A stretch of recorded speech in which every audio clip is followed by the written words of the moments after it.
नमः शिवाय। मित्रों, ये प्रस्तुति तुलसीकृत रामचरितमानस का नित्य अध्ययन करने में आपकी सहायता करने का मात्र एक प्रयास है। केवल एक अनुरोध है कि मानस पाठ करते समय अपने हृदय में हनुमान जी महाराज को अवश्य स्थान दें अथवा उन्हीं के कानों से मानस पाठ का श्रवण करें। जय सिया राम।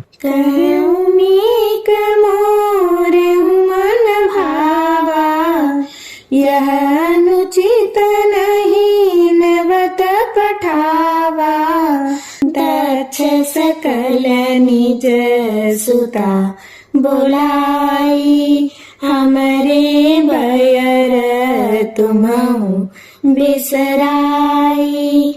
शिव जी ने कहा, तुमने बात तो अच्छी कही, यह मेरे मन को भी पसंद आई, पर उन्होंने न्योता नहीं भेजा, यह अनुचित है। दक्ष ने अपनी सब लड़कियों को बुलाया है, किंतु हमारे वैर के कारण उन्होंने तुमको भी भुला दिया। ब्रह्म सभा हम सन दुख माना, तेहि ते अजहु करहि अपमाना, जो बिनु बोले जाऊ भवानी, रहि न सीलू सनेहु न कानी। एक बार ब्रह्मा की सभा में हमसे अप्रसन्न हो गए थे, उसी से वे अब भी हमारा अपमान करते हैं। हे भवानी, जो तुम बिना बुलाए जाओगी तो न शील स्नेह ही रहेगा और न मान मर्यादा ही रहेगी। जदपि मित्र प्रभु पितु गुर गेहा, जाई बिनु बोले न संदेहा, तदपि विरोध मान जह कोई, ता गए कल्याणु न होई। यद्यपि इसमें संदेह नहीं कि मित्र, स्वामी, पिता और गुरु के घर बिना बुलाए भी जाना चाहिए, तो भी जहाँ कोई विरोध मानता हो उसके घर जाने से कल्याण नहीं होता। भांति अनेक शंभु समुझावा, भावी बसन ज्ञानूर आवा, कह प्रभु जाहु जो बिनहि बुलाए, नहीं भली बात हमारे भाई। शिव जी ने बहुत प्रकार से समझाया, पर होनहारवश सती के हृदय में बोध नहीं हुआ। फिर शिव जी ने कहा कि यदि बिना बुलाए जाओगी तो हमारी समझ में अच्छी बात ना होगी। कही देखा हर जतन बहु, रही न दक्ष कुमारी, दिए मुख्य गण संग तब, विदा कीन्ह त्रिपुरारी। शिव जी ने बहुत प्रकार से कहकर देख लिया, किंतु जब सती किसी प्रकार भी नहीं रुकी, तब त्रिपुरारी महादेव जी ने अपने मुख्य गणों को साथ देकर उनको विदा कर दिया। पिता भवन जब गई भवानी, दक्ष त्रास काहू न सनमानी, सादर भले ही मिली एक माता, भगिनी मिली बहुत मुस्काता। भवानी जब पिता दक्ष के घर पहुंची, तब दक्ष के डर के मारे किसी ने उनकी आवभगत नहीं की। केवल एक माता भले ही आदर से मिली, बहनें बहुत मुस्कुराती हुई मिली।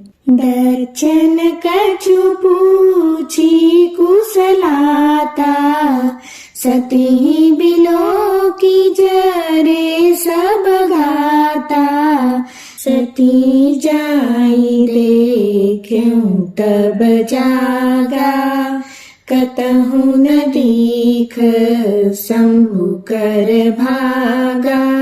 दक्ष ने तो उनकी कुछ कुशल तक नहीं पूछी। सती जी को देखकर उल्टे उनके सारे अंग जल उठे। तब सती ने जाकर यज्ञ देखा तो वहाँ कहीं शिव जी का भाग दिखाई नहीं दिया। तब चित चढ़े जो शंकर कहे प्रभु अपमानु समुझि उर गहे। पाछिल दुख न हृदय अस व्यापा जस यह भयउ महापरितापा। तब शिव जी ने जो कहा था वह उनकी समझ में आया। स्वामी का अपमान समझकर सती का हृदय जल उठा। पिछला पति परित्याग का दुख उनके हृदय में उतना नहीं व्यापा था जितना महान दुख इस समय पति अपमान के कारण हुआ। यद्यपि जग दारुण दुख नाना सबते कठिन जाति अवमाना। समुझि सो सती भयउ अति क्रोधा बहुविधि जननी कीन्ह प्रबोधा। यद्यपि जगत में अनेक प्रकार के दारुण दुख हैं तथापि जाति अपमान सबसे बढ़कर कठिन है। यह समझकर सती जी को बड़ा क्रोध हो आया।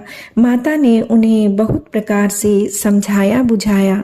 शिव अपमानु न जाय सही हृदय न होई प्रबोध। सकल सभहि हठी हटकी तब बोली वचन सक्रोध। परंतु उनसे शिव जी का अपमान सहा नहीं गया। इससे उनके हृदय में कुछ भी प्रबोध नहीं हुआ। तब वे सारी सभा को हठ पूर्वक डांट कर क्रोध भरे वचन बोली। सुनहु सभासद सकल मुनिंदा कही सुनी जिन शंकर निंदा।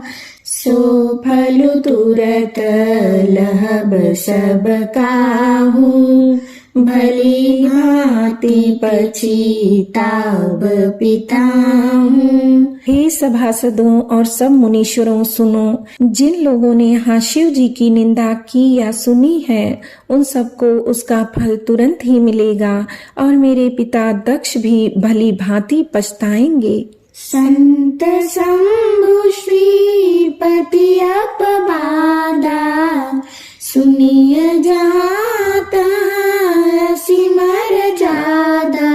काटिय तासु जीभ जो बसाई श्रवण मुदिनत चलिय पराई। जहाँ संत शिव जी और लक्ष्मीपति विष्णु भगवान जी की निंदा सुनी जाए वहाँ ऐसी मर्यादा है कि यदि अपना वश चले तो उस निंदा करने वाले की जीभ काट ले और नहीं तो कान मूंद कर वहाँ से भाग जाए।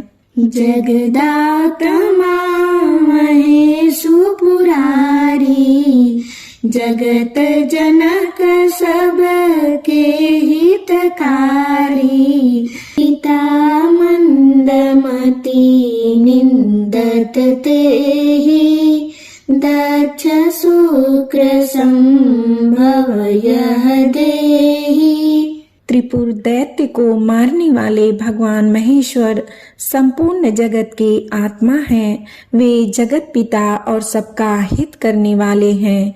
मेरा मंद बुद्धि पिता उनकी निंदा करता है और मेरा यह शरीर दक्ष के ही वीर से उत्पन्न है। तजिहउ तुरत देहत ही हेतु उर्धरि चंद्रमाली वृष केतु।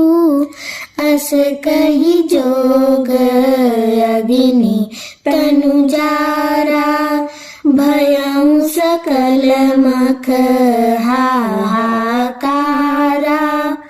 इसलिए चंद्रमा को ललाट पर धारण करने वाले वृषकेतु शिव जी को हृदय में धारण करके मैं इस शरीर को तुरंत ही त्याग दूंगी, ऐसा कहकर सती जी ने योगाग्नि में अपना शरीर भस्म कर डाला। सारी यज्ञशाला में हाहाकार मच गया। सती मरनो सुनि शंभुगन, लगे करन मख खीस, यज्ञ विध्वंस बिलोक भृगु, रक्षा कीन्हि मुनीस। सती का मरण सुनकर शिव जी के गण यज्ञ विध्वंस करने लगे। यज्ञ विध्वंस होते देखकर मुनीश्वर भृगु जी ने उसकी रक्षा की।